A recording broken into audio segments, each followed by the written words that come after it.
Eh bien, bonjour à chacun, que ce soit des chacun près ou des chacun un peu plus éloignés. Alors, nous allons nous pencher aujourd'hui sur le chapitre 19 et le chapitre 20 du livre des Juges.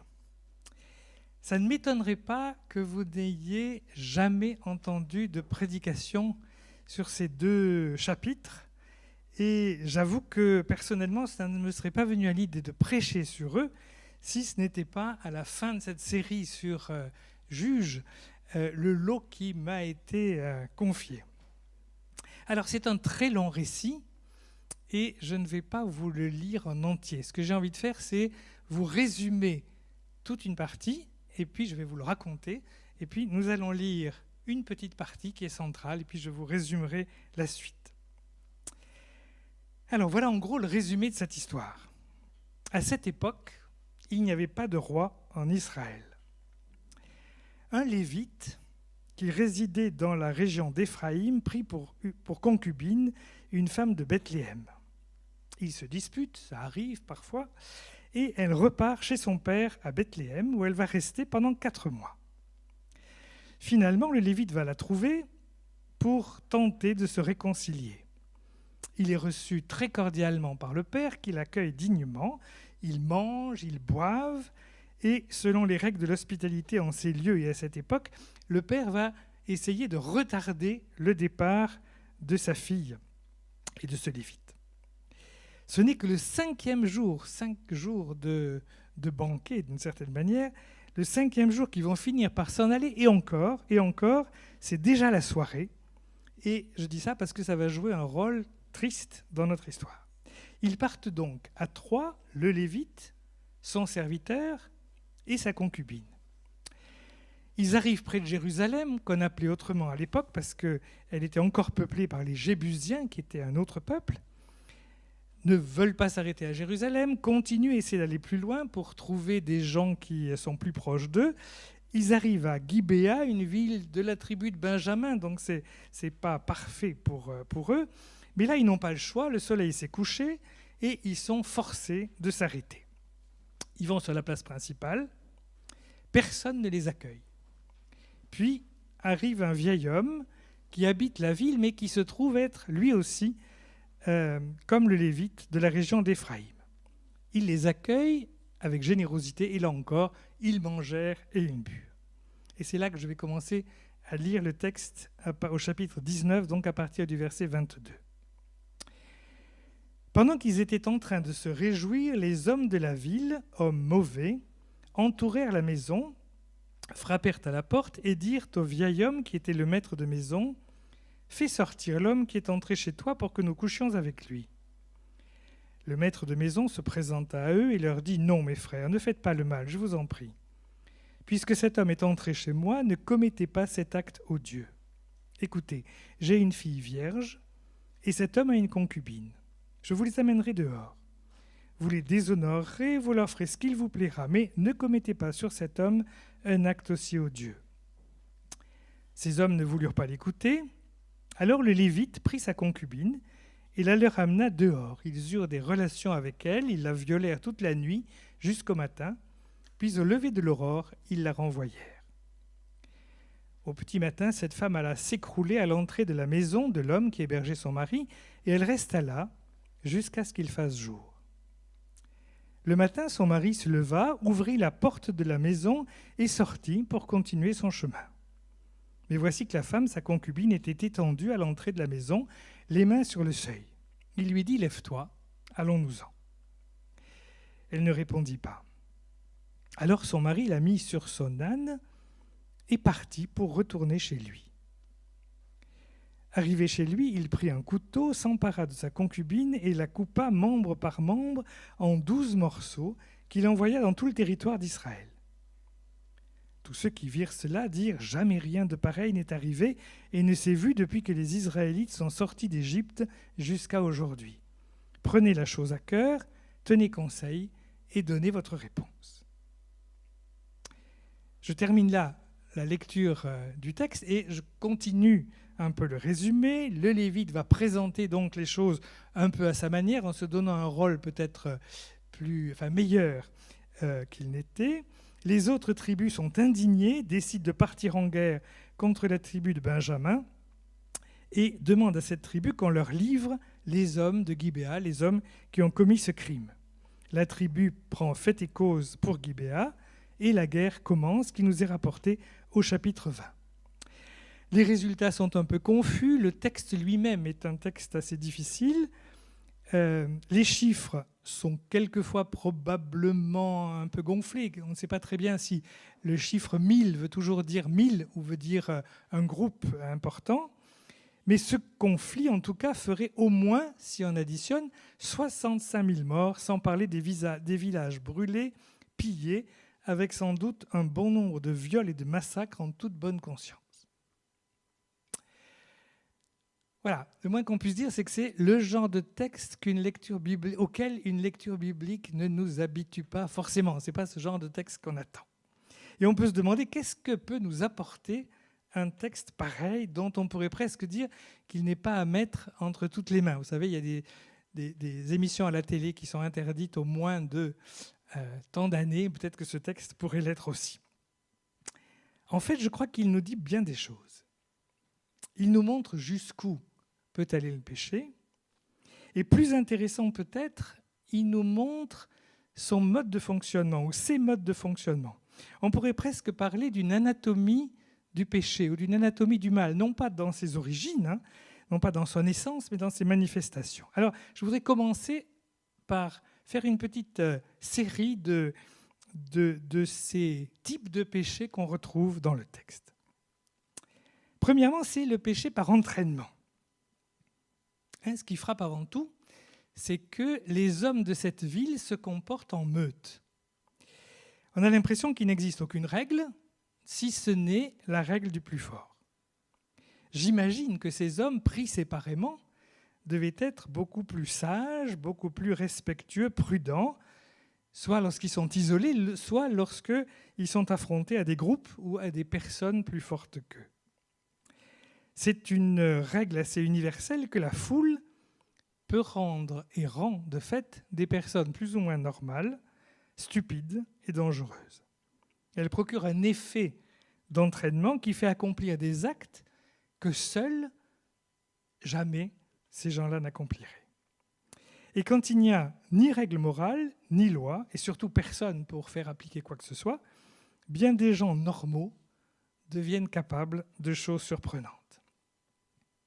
Et ça, je pense que c'était vrai du temps des juges, c'est malheureusement vrai aujourd'hui. Est-ce qu'il n'y a pas de nos jours, dans certaines parties du monde, voire dans certains quartiers, des zones dominées par des petits caïds ou des grands caïds qui règnent par la force, et puis les autres suivent et n'importe quoi peut se produire. Alors ça, c'est ce qui saute aux yeux, mais je crois que le texte va beaucoup plus loin que ça. Il y a le péché par entraînement, mais il y a aussi le péché d'une société. Vous avez ce vieil homme dont il est question et qui nous surprend. Ce vieil homme, il est plein de bons principes. Il a un sens profond et développé, aussi paradoxal que ça peut nous paraître à nous, de l'hospitalité. Et c'est cela qui va lui faire offrir sa propre fille, ainsi que la concubine du Lévite, à ces barbares pour qu'on ne touche pas à l'homme qu'il a accueilli chez lui, parce que l'hospitalité a un caractère sacré. Et je dis bien à l'homme, parce que manifestement, la concubine, elle, n'a pas l'air de compter pour grand-chose. Et je pense qu'on peut supposer que le vieil homme se comporte selon les règles de son milieu. Et il faut se rappeler qu'en Israël, à cette époque-là, on était loin de la loi, on était loin de Dieu. Je pense qu'il peut nous arriver à nous aussi aujourd'hui de croire qu'on agit bien quand on agit selon les lois ou selon les principes reconnus justes dans notre pays ou dans notre milieu. Alors je crois qu'il est capital, et beaucoup de gens sans doute l'ignorent, de bien distinguer entre ce qui est juste et puis ce qui est conforme à notre milieu, ou même entre ce qui est juste et entre ce qui est légal. Je pense que beaucoup de gens croient que quelque chose est juste quand c'est autorisé par la loi. Rappelez-vous, le racisme, l'apartheid, la ségrégation, l'esclavage, l'infériorité des Juifs ou des femmes.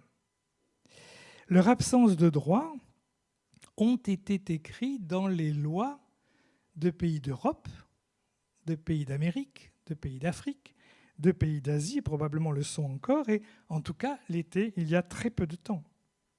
On peut très bien considérer aujourd'hui que même chez nous, certaines choses sont légales, autorisées par la loi, sans être pour autant en accord avec la volonté de Dieu. Et ce qui est moral, pour un chrétien, n'est pas toujours ce qui est légal. Ça serait, je crois, un très bon exercice aussi de nous pencher un jour sur cette question pour notre propre cas, si j'ose dire. Qu'est-ce qui est autorisé dans la société? Qu'est-ce qui est autorisé dans les groupes dans lesquels je suis, qui ne me semble pas moral? Et c'est important parce qu'on s'aperçoit que dans l'histoire de l'Église aussi, les choses peuvent changer et que l'Église a considéré comme très normales des choses qui aujourd'hui peuvent nous horrifier. La place de la femme, dans bien des pays, est une question d'actualité, soit parce que la loi ne lui reconnaît pas les mêmes droits qu'aux hommes, soit parce que les mœurs de tel ou tel groupe ne tiennent aucun compte des droits de la femme. Donc, le péché d'entraînement, le péché du groupe, mais aussi le péché de la société, même un péché tout à fait reconnu, accepté, logique dans un certain contexte. Et puis troisième manière de pécher, si j'ose dire, tel que le texte nous le présente, c'est le péché par lâcheté. C'est sans doute le péché le plus banal et je pense qu'il nous concerne tous. Bon, on peut imaginer que le vieil homme était fragile et sans force. Encore qu'il revenait des champs, il avait l'air encore actif. C'est possible. Mais il y a le Lévite et puis il y a son serviteur. Et vous vous rappelez, c'est le Lévite qui va de lui-même offrir sa concubine à la meute, alors que c'était lui qui était visé. Fais sortir l'homme qui est chez toi pour que nous couchions avec lui. Au fond, il a peur de ce qui peut lui arriver et il se cache derrière sa concubine. Combien il y a d'agressions dans les transports, par exemple, qui ne peuvent se passer que parce que les personnes présentes, non concernées, sont mortes de peur et s'appliquent à regarder ailleurs. Et qui oserait dire qu'il est complètement au-dessus de cette peur? Et là, il ne s'agit pas seulement de regarder ailleurs. Il a donné sa concubine à cette meute de sauvages. Et puis, est-ce que vous avez remarqué que le texte nous dit, le matin, son mari se leva, ouvrit la porte de la maison et sortit pour continuer son chemin. Apparemment, il est tranquillement allé se coucher et il souhaite partir au matin. Il ouvre la porte et il semble tout étonné de trouver sa concubine mourante sur le pas de la porte. Ça n'a pas l'air d'ailleurs de l'émouvoir outre mesure, puisque sa seule réaction, c'est de dire « lève-toi, allons-nous-en ». Sans succès, bien sûr, vu l'état de la pauvre femme qui est mourante, sinon morte. On a l'impression qu'une certaine sécheresse intérieure s'ajoute à la peur. Et je pense que ce mélange peur plus manque d'amour, plus indifférence, on pourrait dire, est sans doute une des causes des situations les plus dangereuses qui soient, que ce soit sur le plan personnel ou que ce soit même, quelquefois, sur un plan plus largement politique entre communautés. Donc, péché par groupe, péché par foule, acte commis en conformité avec une loi d'une société, peur qui vient nous pousser, et puis dernier point, l'engrenage du péché. Au fond, nous sommes dans une situation où il n'y a pas de loi, pas de police, pas de justice. Alors, et ça pourrait paraître normal, le Lévite va essayer de se faire justice tout seul. Pas tout seul, mais en tout cas de se faire justice. Il va essayer de se venger en montrant aux autres tribus l'horreur de ce qui vient de se passer. Et ça marche. Les tribus sont indignées et se retournent contre celles de Benjamin. Mais alors il se passe ce qui se passe presque à tous les coups. Les Benjaminites font bloc, défendent les hommes de Gibéa. C'est le moteur, j'ai l'impression, de tous les nationalismes. Nous sommes unis, les uns aux autres et nous préférons couvrir les crimes commis par les nôtres plutôt que de les reconnaître. La guerre est donc la conclusion inévitable avec ces massacres, ces pillages et de nouveau des meurtres et des viols. Au fond, la vengeance ne fait que multiplier le mal qui en était la cause. Et on a envie de dire que ce genre de fonctionnement continue et continuera d'exister pendant toute l'histoire.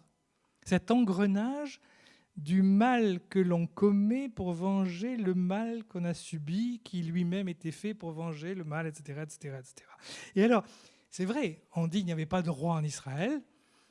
Le fait qu'il y ait un roi en Israël, ça change un tout petit peu les choses, mais pas beaucoup. Ça change un petit peu les choses parce que quand il y a un ordre, une police, etc., on peut espérer que ce genre de choses n'arrive pas tout à fait. Sauf que c'est ces rois qui ne vont pas cesser de se battre entre eux, pays contre pays, et lorsqu'il y a guerre, il n'y a plus de loi et le résultat sera à peu près le même. Et je crois qu'avoir l'esprit libéré de cet engrenage suppose souvent un travail long et difficile. Et on a vu au XXe siècle et au début du XXIe siècle des guerres dans pas mal de pays, y compris d'Europe, qui étaient exactement le résultat de ça. C'est-à-dire que c'était des haines qui duraient depuis des décennies, voire des siècles. Alors, qu'est-ce qu'on peut tirer de tout cela ? Jusque-là, je reconnais que ma prédication risque de vous paraître un peu pessimiste.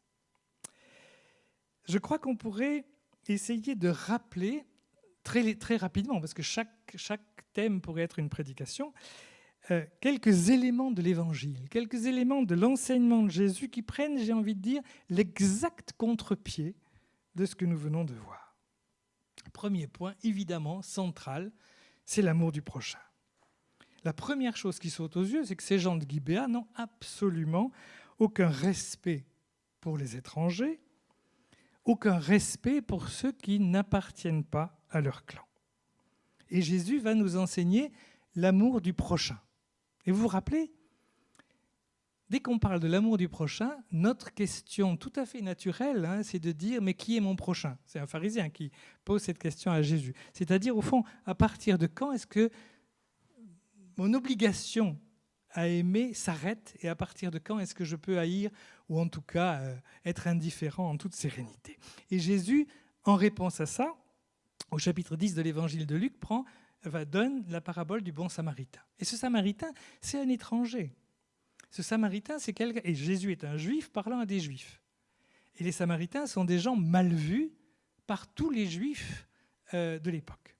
Et Jésus, non seulement va prendre ce samaritain, non pas comme quelqu'un à aimer, malgré le fait qu'il soit samaritain, mais comme modèle du bon comportement, modèle de l'amour que Jésus recommande.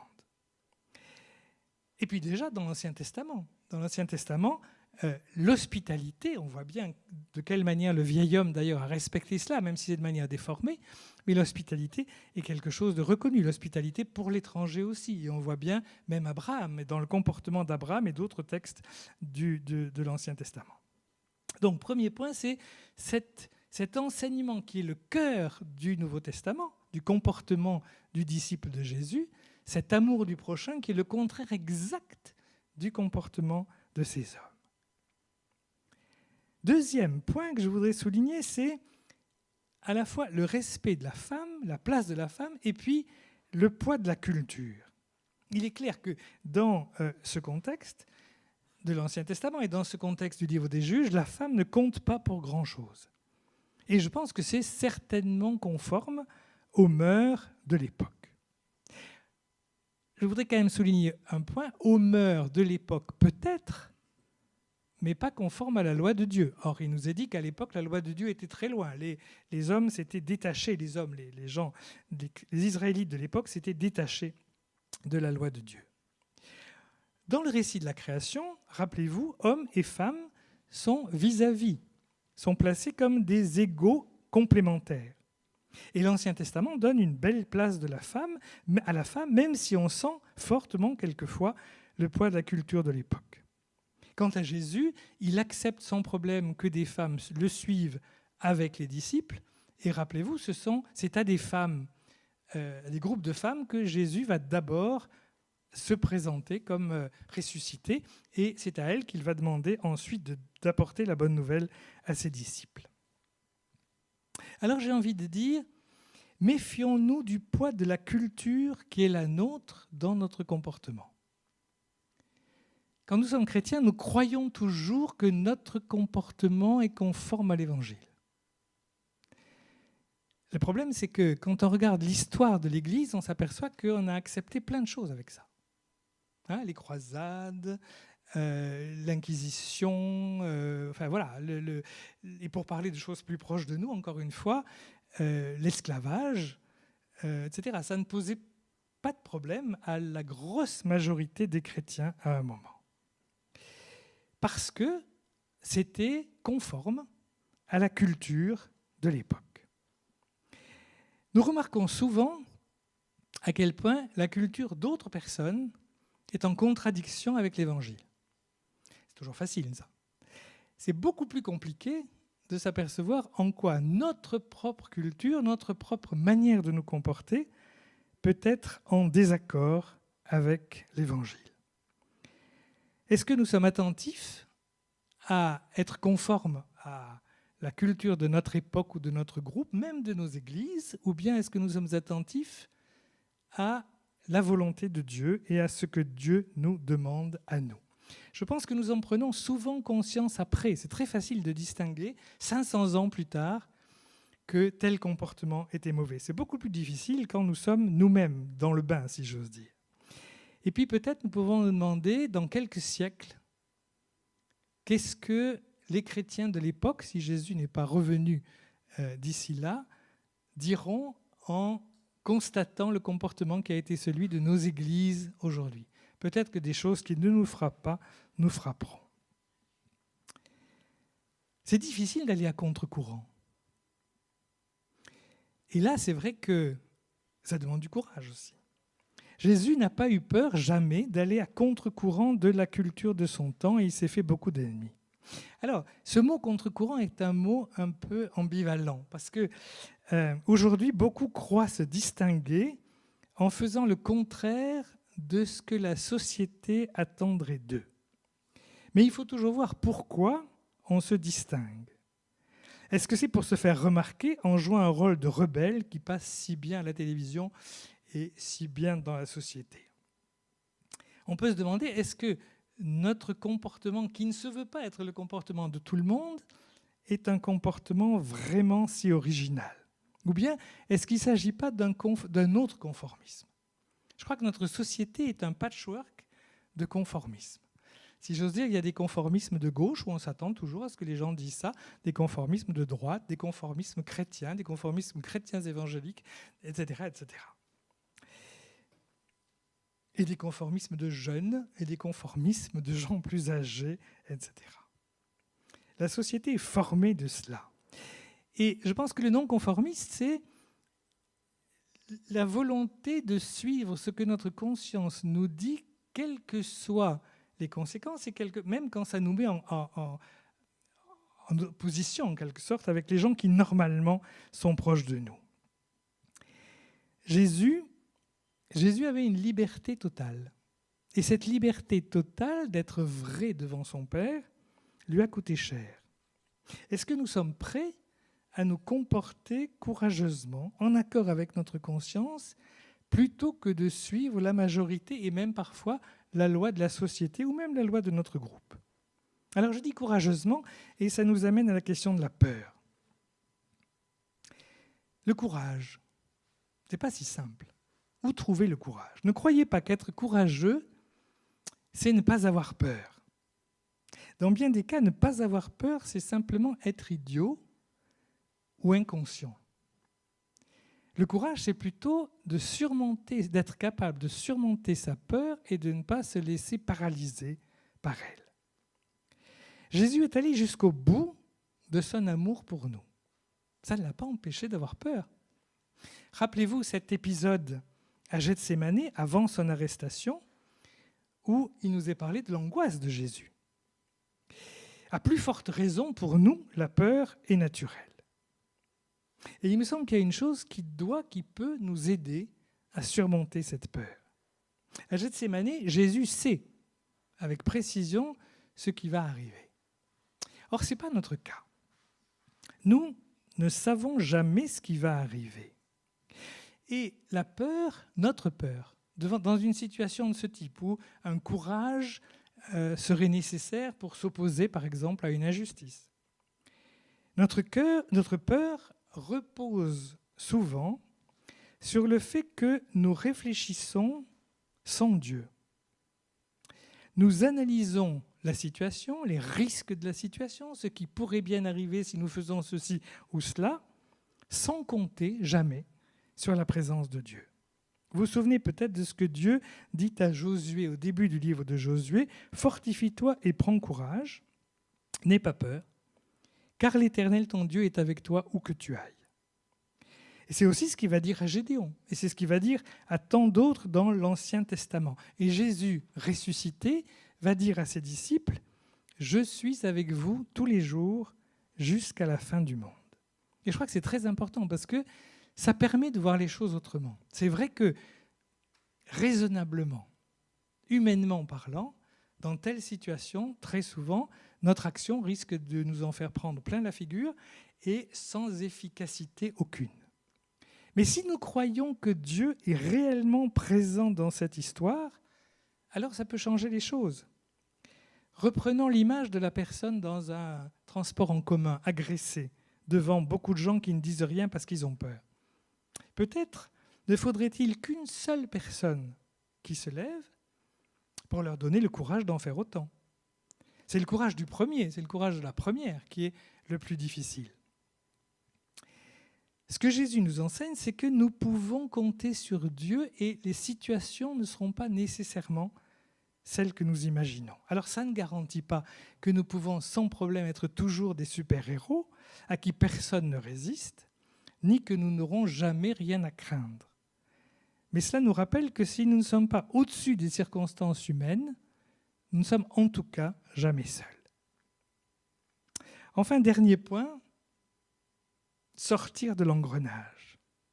Nous avons vu dans notre texte comment dans l'histoire des nations, la violence entraîne la violence, que ce soit à Gibéa ou que ce soit dans les livres d'histoire. Tu me donnes une gifle, je te rends un coup de poing, etc., etc. Et on finit avec des massacres. Et rappelez-vous, puisqu'il s'agissait de femmes, là, qui étaient d'une femme en particulier, qui était particulièrement concernée par tout ça, imaginez que les femmes de Gibéa, si j'ose dire, c'était les femmes qui avaient à supporter ce genre d'hommes. Donc il y a lourd à parier que dans les familles, que dans les couples, ça ne devait pas être rigolo tous les jours. Or, ces femmes, une fois qu'il y a eu la guerre pour venger cette femme, elles ont été dans une ville qui a été brûlée, pillée, etc. Donc je veux dire, ce n'est pas double peine, c'est une multiplication à l'infini. C'est pour cette raison que dans le Sermon sur la montagne, Jésus nous invite à ne pas riposter, mais à tendre l'autre joue.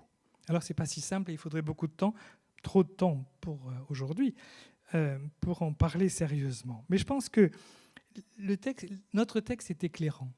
La vengeance a multiplié le mal d'une manière impressionnante. C'est que notre colère et notre désir de vengeance ne sont pas la justice. Le livre des Juges termine ainsi. À cette époque-là, il n'y avait pas de roi en Israël. Chacun faisait ce qui lui semblait bon. Alors c'est vrai que se donner une loi et les moyens de la faire respecter est déjà un progrès. Encore faut-il que cette loi soit juste, mais c'est vrai que, comme je disais tout à l'heure, ça ne fait quelquefois que déplacer le problème, parce que lorsque la guerre arrive entre plusieurs rois, on revient un peu à la même situation. Ce que Jésus nous enseigne dans le Sermon sur la montagne, c'est la source de la non-violence et de cette possibilité de sortir de cet engrenage. Vous avez appris qu'il a été dit, c'est Matthieu 5, versets 38 et suivants, vous avez appris qu'il a été dit œil pour œil et dent pour dent. Mais moi, je vous dis de ne pas résister aux méchants. Si quelqu'un te gifle sur la joue droite, tends-lui aussi l'autre. Si quelqu'un veut te prendre ta chemise, laisse-lui aussi ton manteau. Aimez vos ennemis, priez pour ceux qui vous maltraitent et qui vous persécutent.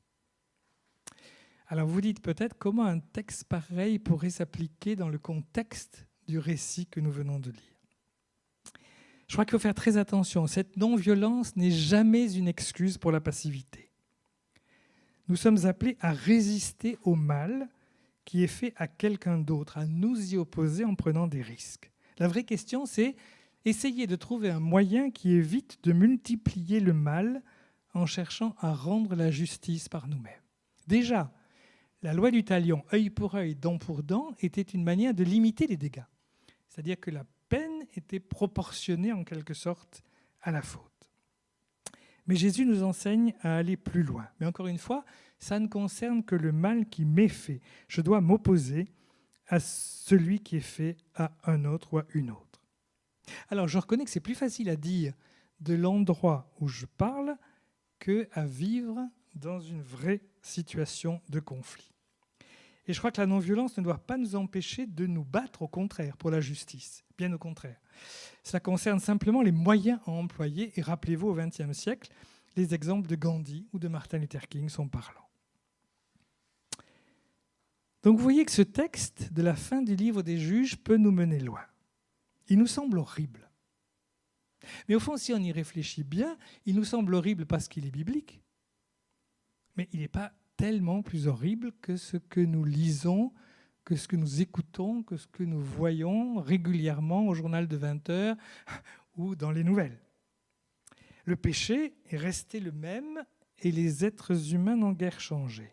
Alors certains vont agir aussi grossièrement que les hommes de Gibéa, d'autres vont agir beaucoup plus subtilement, mais il arrive que le résultat soit le même, l'oppression et la souffrance. Peut-être que méditer ce texte, et je vous invite à le lire dans son ensemble, méditer ce texte peut nous aider à ne pas nous laisser entraîner dans ces engrenages de violence et de peur. Alors, comprendre le fonctionnement peut déjà nous aider un tout petit peu à en sortir. Mais surtout, je crois, c'est en étant proche de Dieu. Et en ayant conscience dans notre manière de réfléchir, notre manière d'être, notre manière de vivre, dans les conflits, dans les situations, qu'elles soient familiales, d'église, de groupe, de tout ce que vous voulez, international, etc. C'est en ayant conscience que Dieu est présent,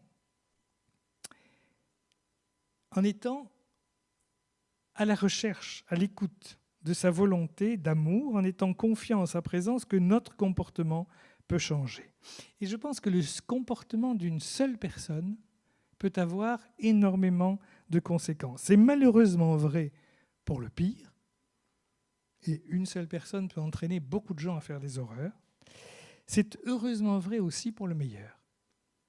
Et dans ce sens-là, je pense qu'une seule personne qui réagit, une seule personne qui parle, une seule personne qui s'oppose, peut avoir d'énormes conséquences.